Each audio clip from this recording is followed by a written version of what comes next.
जळगाव जिल्ह्यालाही सलग दुसऱ्या दिवशी वादळी वाऱ्यासह पावसानं तडाखा दिलाय।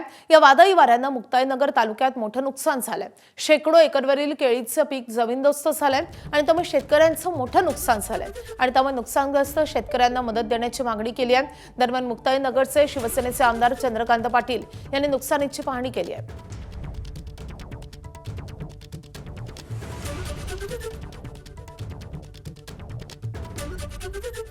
म्हणजे सरासरी 100% झालेलं आहे, ते सांगता येत नाही एकरी, पण सरासरी 100% नुकसान झालेलं आहे।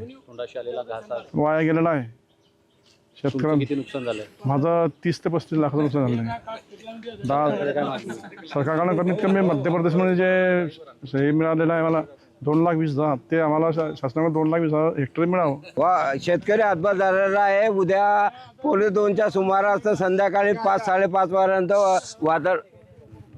वादळ झालेला आहे। वादळामुळे भरपूर नुकसान झालेलं आहे। सर्व केळी उद्ध्वस्त होऊन गेली आहे। 2 वर्षाचं पीक राहते केळीचं, आणि आता इतकी हे मजूर फेकायला खोळं फेकायला मिळणार नाही अशी परिस्थिती झालेली आहे। हे इन्शुरन्स कंपनी सांगते एमसॅक दरवे आम्हाला दिसत नाही आहे, तर हे काही चालणार नाही। जे प्रत्यक्ष आहे ते नुकसान 100% द्यावं लागेल, नाही तर आम्ही त्यांच्या घरात घुसल्याशिवाय राहणार नाही। हे आंदोलन करायची वेळ आणू नये त्यांनी। मी सरकारला विनंती करेन, सरकारने हे इन्शुरन्स कंपनीच्या माध्यमातून या लोकांना अन्याय होऊ देऊ नये आणि एक त्यांनाचं जो संरक्षण ते मिळवून द्यावं, हे मी सरकारला विनंती करणार।